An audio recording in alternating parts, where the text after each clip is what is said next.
TaniaPastrana, who is currently the chair of the Latin American Palliative Care Association, a board member of Worldwide Hospice and Palliative Care Association. You lead the research team in International Association for Hospice and Palliative Care. In short, everybody needs you. We do back in India too. Thank you. Thank you. Thank you very much. And thank you very much for being here. And I want to invite you to another region, another team, and for help you in this invitation, I keep my Spanish accent, so you keep easier. Well, I will speak about Latin America. And Latin America, maybe many of you know, one of you live in Latin America, but it's a beautiful region. I invite you all for that. Beautiful buildings, beautiful beaches, Machu Picchu, indigenous people, Amazonas, desert, Patagonia is really great. But I want to speak about some myths about Latin America. For example, it's a young continent. People say palliative care in Latin America, in Germany. I do work in Germany. That is so a young continent, it's a young region, and of course they know me, and they think, well, every people are so young like me, but no, it's not so like that. The people in Latin America also are getting older, and we have also the demographic transition, and it is very quickly. A lot of countries are twice the amount of older people in few years, and that is not a problem that people are getting older. The problem is we don't have a structure, social and health structures to face this change. The alternative is people died earlier, and that is not a good one for the medical achievement. And together with the epidemiological demographic transition come an epidemiological transition, and we have a lot of people dying with non-communicable disease. And it goes from Uruguay with almost 85% to Guatemala with about around 50% people dying with non-communicable disease. Also, it's also a change in our region. Another myth is about money. Latin America doesn't need any financial help. And here is an example. He's Carlos Slim, which is the wealthiest man in Latin America. A lot of money with telecommunication. But in Latin America, we have a huge gap. The gap between poor and rich are maybe the bigger one than in all the world. And the people who have really money are the thinny slide here, very dark, no? Which are the upper class, and it's really thinny in Latin America. But the people who are poor or very poor are much more. A friend of mine says palliative care is a middle class specialty, because people who are very rich used to have very aggressive treatments, and people who are very poor doesn't get any treatment at all in general. The poverty is less in the last years, but we have around 3 of every 10 people is poor, and 1 of 10 people very poor, which is really a problem.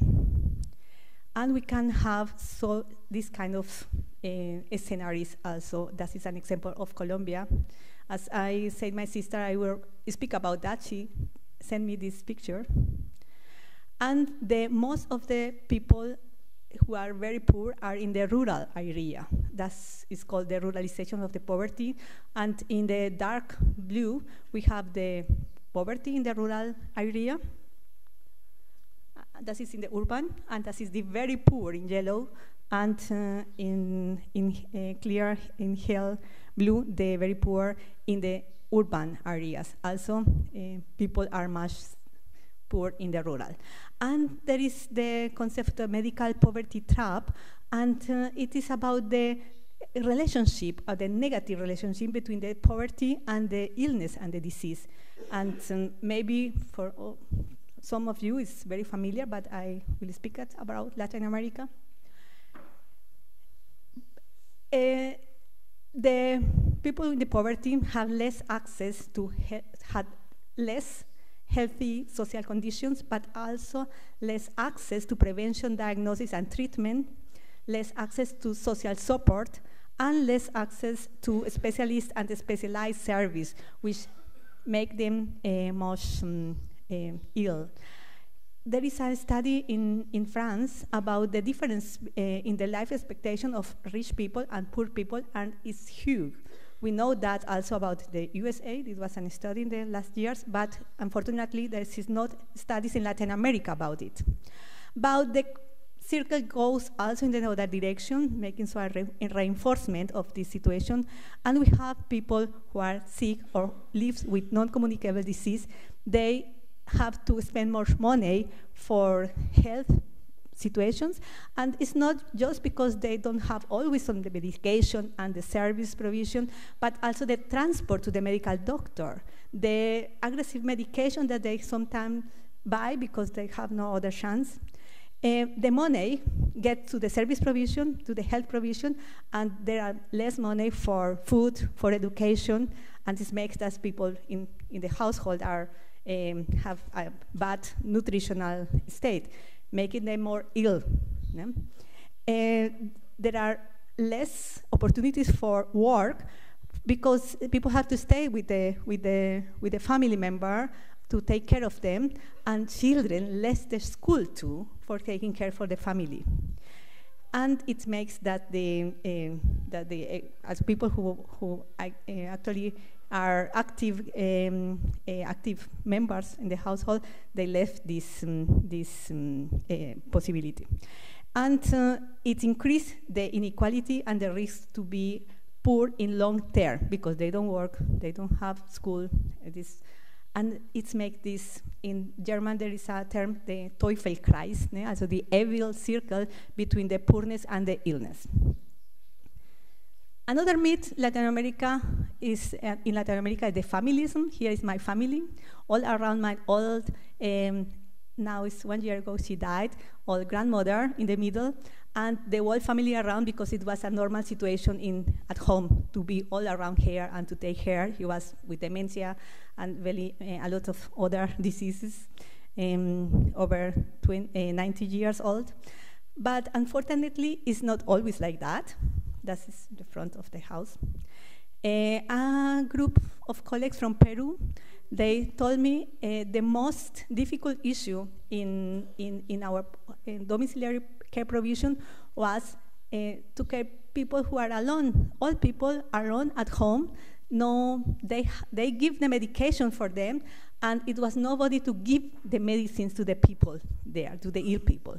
They told me the worst thing is the persons with non-communicable disease because they are less mobile, and they have so many problems with the skin and other problems too. Also, it was not the medicine; it was the care at home. For children, I don't forget children, Joan. I always imagine, that is my imagination, how it is to have a children at home taking care for them. So when he or she is sick. But the situation in Latin America is that they go sometimes in these kind of conditions. That is of a colleague of mine in Guatemala, showing the condition where their children go at the end of their life. They have to sleep, sometimes also on the floor, and there is not so many hospices. There's just one hospice in Guatemala who have care of these children. And the situation is that this vulnerability is not alone, but they are multiplied. It's not summarized, but multiplied with each other, and it's come together: poverty, the several conditions, to be in the rural area, older people, gender, isolation, marginality, and other things. So that it is a picture of a woman in Amazonas, in the forest, who has all these conditions together. It's an Indian woman, old, alone in the community, And that's the people who are more depressed, as they don't have palliative care. Increasing problem in Latin America are the refugees. Here we have two examples. One's from the Haiti people going to Dominican Republic, and in the other is the exodus in Venezuela, in different countries, but mostly to Colombia. And we have in Venezuela the problem, the people who are working in palliative care are leaving too. Yeah, there are already 20 medical doctors at the moment in Venezuela, and 10 of them are thinking leave Venezuela in the next year, and 5 of them are not working anymore in palliative care because it's very depressive to work there in the currently conditions. But it's not just about getting borders, it's about also inside the country. Latin America, Colombia is one of the countries with the largest number of internal displaced persons. And we know the condition of the persons, the refugees. The study said they died also. The life expectation is shorter, and not always they brought with them the illnesses, the disease, the chronic disease, and they are more vulnerable to get new diseases. So the chronic plus the acute. One thing in Latin America is also the political instability. Here we have some demonstrations in Argentina and in Venezuela. Here, maybe a colleague of us, who was doing the normal visit in an intensive stage, in intensive ward, and come a bomb into the intensive station. From this, they have to work with this under these conditions. We want to do our Congress in Guatemala, the last Congress, and the president went to jail, and this political instability make that the progression in our advocacy work doesn't work so much. In Peru, in the 2 years that I am president of the Latin American Association, we have 3 different health ministers, and it is very difficult to get forward with our advocacy program in these conditions. No? Palliative care is a human right. We have already speak about it, so we don't go deeper on that. But in America, it's not Latin America, it is a very good thing, the convention, the Inter-American Convention on Protection of Human Rights of Older People, who are already signed by these countries. And it is a huge improvement in the protection of older people. In these 2 articles that I wrote here is explicit palliative care inside these issues. Right to health, to life and dignity in old age, and right to health. Latin America needs palliative care, with an estimation of 60% of people who died in 2015. Around 2 million people need palliative care. And of the people who died, we know maybe that twice, also the double, the same amount, will not die, but they also need palliative care. Also, we speak about 3.5 million people who need palliative care in Latin America. But the coverage is around 1% in the whole continent, in the whole region, sorry. Also, which is very short. The denial of pain treatment can be considered as a cruel, inhuman, or degrading treatment or punishment when we know that people are in severe suffering. Other myth is drugs, and my German colleagues said, when I said, well, we want to improve the access to opioids, they said, in Colombia, wow, so this narco traffic and everything that you don't need, you go in the corner and get some dealer and finish. And it is a misconception. We have a lot of problems because of these ideas that in Latin America is something like that, and really the people doesn't get the medication because of this kind of thoughts, yeah? That is the consumption of opioids in Latin America, which is the best countries with improvement. The best countries are Argentina and Colombia and Chile with more access, but it's still behind the media, the global media. That is around 61%, which means people doesn't get to the medications. Here is a difficult picture. It's about the inequality, the heterogeneity in the availability of the opioids. And we see some countries are very well in their availability. Others are very badly, Nicaragua and Venezuela, but at all the access is not enough. I want to show an example from of Honduras, and this is for the affordability. In Honduras, there is just an ampoule, morphine ampoule, not oral, and one ampoule, 10 milligrams, cost $1.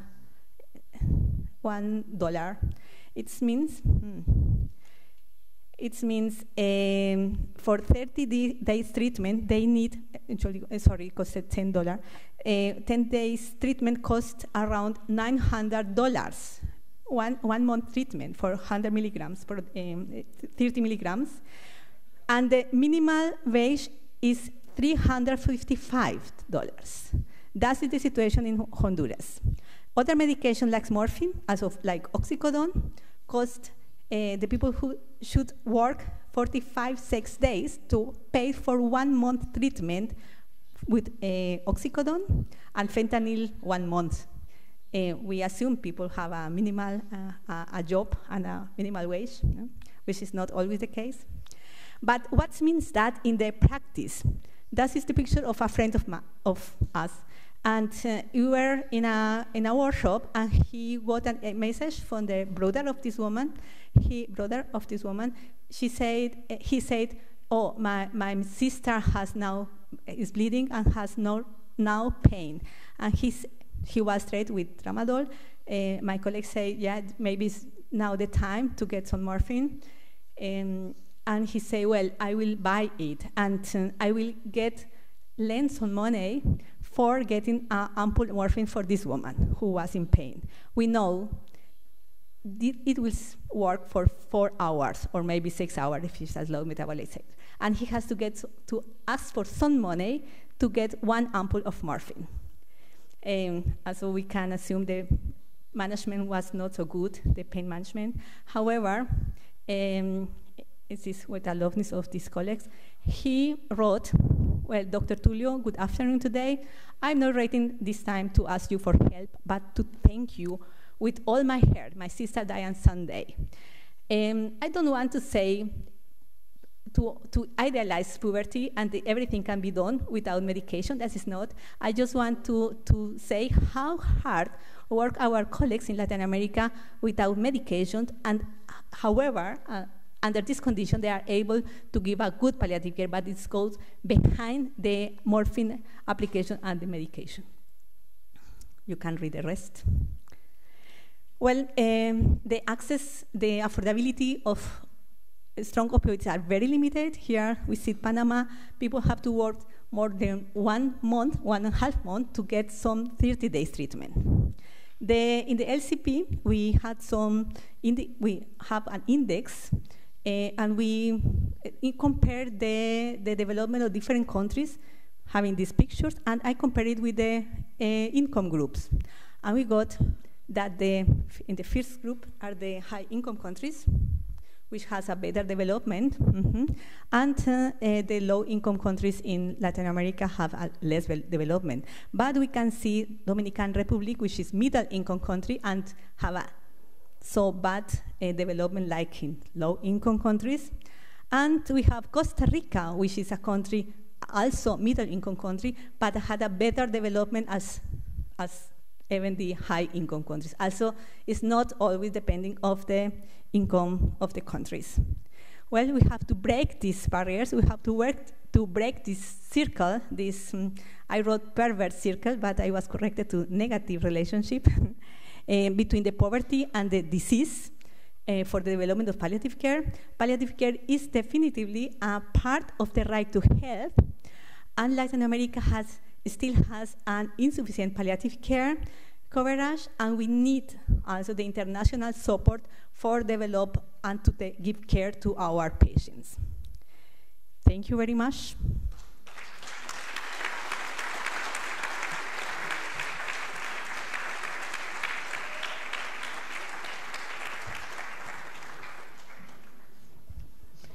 thank you very much for the